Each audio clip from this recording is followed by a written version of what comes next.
Hi, I'm Mark. I served in the U.S. Air Force and deployed to Iraq from 2006 to 2007. And I focused on the counter-IED mission while I was deployed, and was an intel analyst by trade. While I was out there, we had lost 6 people that I served with doing this mission, and I had to actually respond to one of the response calls where we lost 3. Really something that changed your life forever.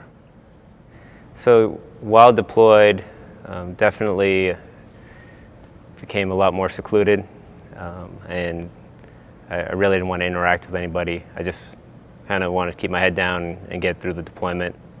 My life was really, from the 9 months I was gone total, turned upside down. Came back to initiating a divorce, selling a house, so everything kind of all hit me at once, in addition to the grief and shock of all the losses. Once I made the decision to get out, it was really stressful trying to balance the work obligations that I had, but also trying to find a job, relocate to a whole new city, an area, and then making the decision where I was going to relocate was stressful. Where my family's up north, am I going to stay in Florida? And I basically got overwhelmed. I mean, I had an anxiety attack. I felt like I needed to talk to somebody. In the military, had a few weekly sessions leading off, and then she recommended, once I transitioned out, to continue and to reach out to the VA, and so that's what I did when I got down to Tampa. During your initial transition, you have the temporary kind of focused on the OIF and New Dawn and OEF type of veterans, so you had that hands-on kind of attention, and so I immediately had a connection with the counselor and felt like he was really being helpful. You kind of felt like it was almost seamless from active duty to the VA treatment on the medical care, the concern, and just like you didn't feel like you were going to fall between the cracks, that they were really there to help you. So one of the things is that they try to get you to really live more of the vividness of the experience that you had. What were the smells? What were the colors?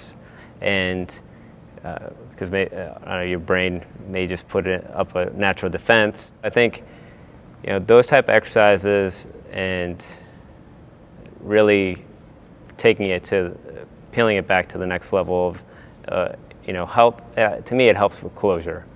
I mean, just hearing your own voice say it to somebody, or getting that head nod from the person sitting across from you, is some kind of like, okay, somebody gets it, and I'm not, I don't need to just keep having this conversation over and over or being upset about it. It's how it happened, and I have to move on. Over time, though, things become less real, and you can get past it and not dwell on that, and dwell on trying to, in my case, trying to honor their memory. I owe it to them. I owe it to their families and my family to really savor every day that I have. Part of the therapy for me was finding a volunteer outlet, because when you're active duty military, you're encouraged to be part of the community, and whether you're volunteering out in the local community, you've got the camaraderie too. And so to find fellow vets that are passionate and working together, you get right back into that positive reinforcement and that taking care of each other. I would definitely encourage